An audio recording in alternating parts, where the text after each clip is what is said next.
O SEAS é um serviço especializado em abordagem social que visa o atendimento da pessoa em situação de vulnerabilidade social, pessoas em situação de rua e na rua. E o SEAS misto,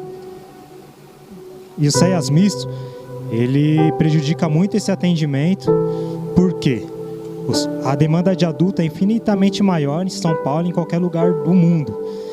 E muitas vezes a criança e adolescente, que deveria ser a prioridade, acaba ficando em segundo plano. Muitas vezes porque a abordagem do adulto é espontânea, ele procura as equipes, e também porque muitas vezes a criança está em lugares que, se você não conhecer o território e não for específica essa escuta, essa abordagem, você não vai conseguir alcançar. Então, um perfil específico para criança e adolescente são orientadores capacitados que entendam a diferença entre uma abordagem de adulto e uma abordagem de criança e adolescente, que tenham uma visão lúdica, mas que também entenda a realidade daquelas crianças, entenda o porquê ela sai de casa para vender bala no farol, entende o porquê ela rompeu esse vínculo familiar e se encontra em situação de rua hoje. Hoje, em São Paulo, não existe nenhum tipo de prioridade à criança e adolescente, visto o que vem acontecendo nas políticas públicas voltadas a esse público. São cortes, sucateamento, fechamentos, e nada vem para suprir esse vazio que ficou no atendimento de criança e adolescente. Fora as questões mais burocráticas que impedem que esse trabalho seja feito com qualidade.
O COMAS é o Conselho Municipal de Assistência Social de São Paulo, é um conselho deliberativo, paritário, ele tem um número de conselheiros da sociedade civil, igualmente conselheiros do poder público. O COMAS é um Conselho Municipal de Assistência Social, ele é órgão fiscalizador e regulador da política de assistência social em São Paulo.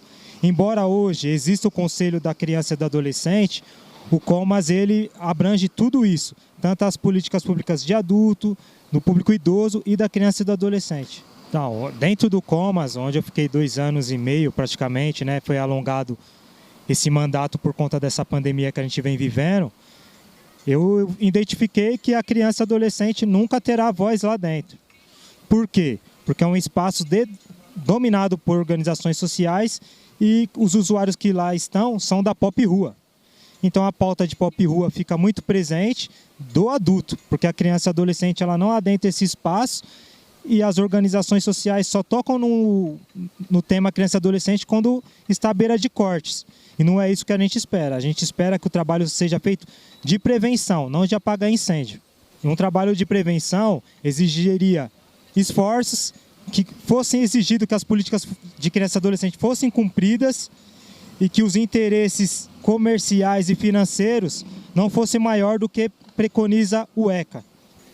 Então, na ponta, o trabalhador, assim como toda a rede, ele é sucateado, porém, ele é sucateado em dobro, né? Porque muitas vezes a própria organização não dá o suporte para que o mesmo faça o atendimento e que entre em embates. Muitas vezes algum serviço da rede não funciona, o trabalhador, na angústia de colocar aquele menino para dormir em um SAICA, na angústia de colocar um adulto para dormir no centro de acolhida, ele tenta de diversas formas articular.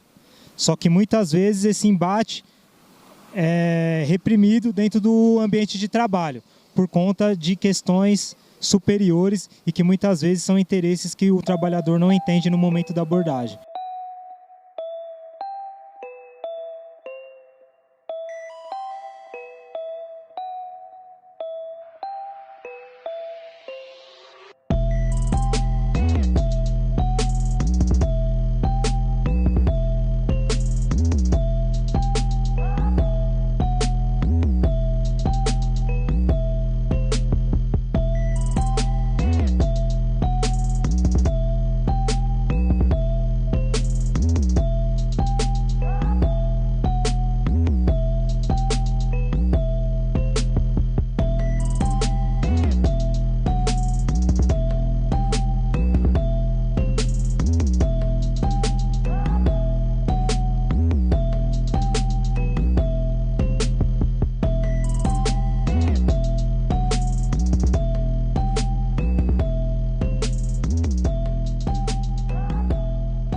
A rede de proteção de criança e adolescente é ineficaz, isso é fato, e os poucos serviços que ainda estão não funcionam.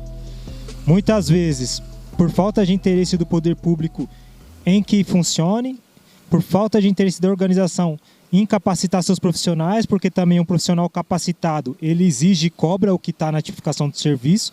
Então vira uma pilha de interesses que o maior prejudicado é o usuário, porque muitas vezes a rede de proteção está priorizando demais coisas, menos o atendimento desse usuário que está ali vulnerável e muitas vezes com problemas de saúde, com questões de drogadição, questões psicológicas, e a rede, infelizmente, nunca supriu e hoje supre menos por conta de fechamentos e sucateamento de serviço. Não, o poder público ele é totalmente omisso, né? Na verdade, a gente entende que é um plano sistemático para que crianças e adolescentes em situação de rua continuem naquela pobreza. É um círculo vicioso criado pelo poder público. E o poder público é totalmente omisso, né? O poder público muitas vezes aí aparece em situações que a mídia aparece, porque se a mídia não aparecer, o poder público lá não está. E outras questões que a gente precisa sempre focar é a pessoa em situação de rua, no caso a criança em situação de rua, é uma escala que vem da família. A pobreza extrema, a vulnerabilidade social, o racismo, e o poder público ele não cumpre o que está na Constituição. A Constituição diz sim que criança e adolescente é prioridade. O ECA está aí para ser cumprido, mas a única coisa que o poder público entra no ECA é para debater a mudança da maioridade penal, porque eles preferem as crianças encarceradas do que fazer as políticas públicas funcionarem para amanhã a gente começar a mudar essas próximas gerações e reduzir essa criança em situação de rua. E quando a gente fala reduzir, não é reduzir na marra, não é tirar força, é trabalhar para que essa situação não chegue até as ruas. A família tem a estrutura para reverter no seu âmbito familiar.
Essa criança em situação de rua, e a criança e adolescente em situação de rua, ela não está sendo abandonada por acaso, né?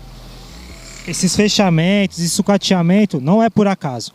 O genocídio da população preta, pobre e periférica também tem muito a ver, ou tem tudo a ver com essa questão do abandono das políticas públicas. Porque assim, quando o Estado abre mão dessas crianças, ele sabe qual é o fim. Ou é o genocídio, ou é encarceramento em massa, que no final vai terminar em genocídio da mesma forma.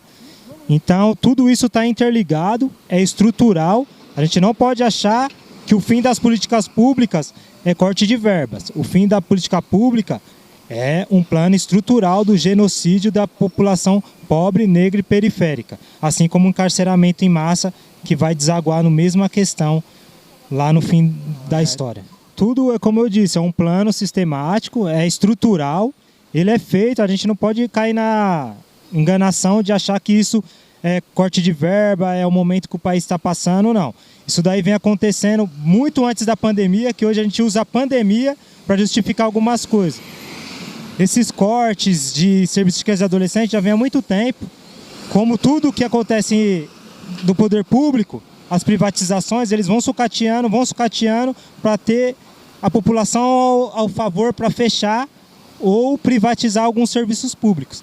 E a gente entende que aqui no centro, anos atrás, jovens foram mortos. E se a gente for falar de genocídio, a gente não pode esquecer de onde se originou o GT Criança e Adolescente na cidade de São Paulo. Que no ano de 2015, num curto intervalo de tempo, mais de 10 crianças e adolescentes foram mortas. E a gente volta para 2021, agora no mês de junho, 6 crianças e adolescentes perderam a vida na região central. Então isso é parte do genocídio. O fim das políticas públicas faz parte desse genocídio, que é nada mais do que não iremos atirar, mas também não vamos evitar que essas crianças entrem num grau de vulnerabilidade de drogadição e que sejam assassinadas, porque isso é um assassinato. A política pública hoje não discute o lança-perfume. A gente bate muito na Cracolândia, mas quantos jovens negros periféricos morreram nos últimos anos por conta do lança-perfume? Quantas novas drogas estão chegando na região central e estão ceifando a vida desses jovens? Então tudo isso está interligado ao fim das políticas públicas. Não é simplesmente corte de verbas, isso é um plano estrutural que visa exterminar essa criança e adolescente, porque na mente deles todos serão marginais em potencial daqui a alguns anos. É o plano elitista e higienista que vigora hoje em São Paulo e também no país, infelizmente.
E o poder público, todos sabem, não tem interesse em divulgar esses serviços da rede da assistência social como um todo para a grande população. Por quê?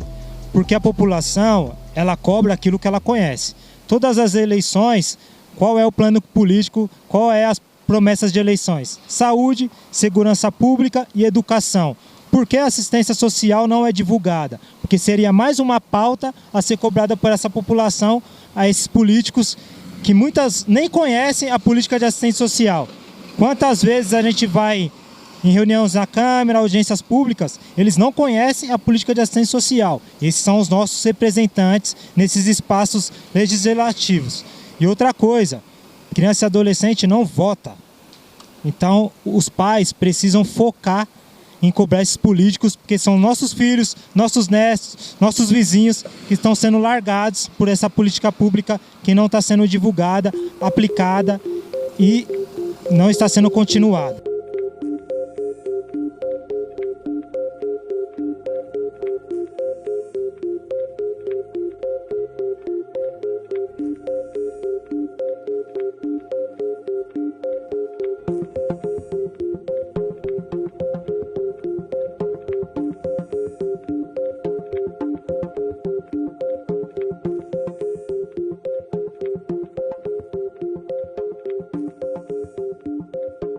Então, para a rede de proteção, que hoje eu não sei se podemos chamar rede de proteção, mas a rede que ainda se mantém de pé, eu peço que lutem, que cobrem, que não aceite convênios sucateados, que não aceite condições impróprias em prol de simplesmente um valor de convênio. Porque essa política pública também é responsabilidade nossa. Porque o poder público ele terceiriza justamente para culpabilizar quem está na ponta. Entenda a angústia do trabalhador quando ele chega com o olho cheio de lágrima porque ele deixou uma criança na rua. Entenda a angústia do trabalhador quando ele chega revoltado porque ele não conseguiu uma vaga no território que a criança tem vínculo. Entenda a angústia desse trabalhador quando ele tem que mandar a mãe para um centro de acolhida e um filho para o SAICA. Entenda a angústia quando esse trabalhador precisa separar uma família porque só tem vaga para a mãe e para o filho em um lugar e para o pai em outro.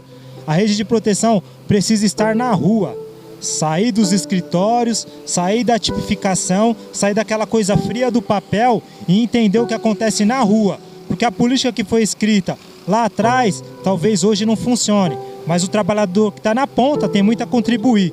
Infelizmente, dentro das instituições, muitas vezes, quase sempre, ele não tem voz. Ele é tratado como uma força de trabalho que muitas vezes não tem estudo, mas tem muita riqueza na palavra, no olhar.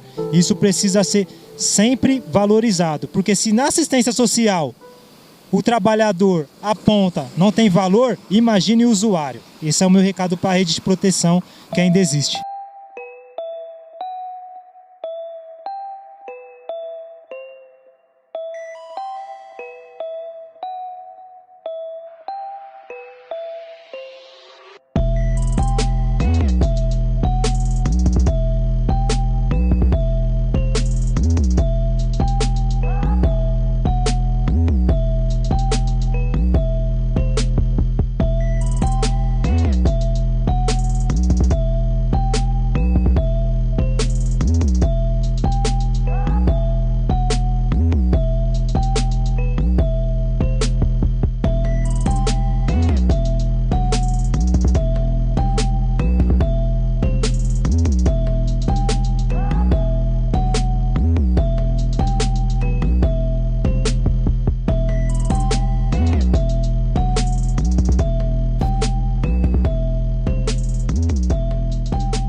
Eu deixo um recado ao Poder Judiciário também. Eu entendo que tem muitos que lutam pela criança e adolescente, a gente não pode ignorar quem luta, mas ainda é muito frágil.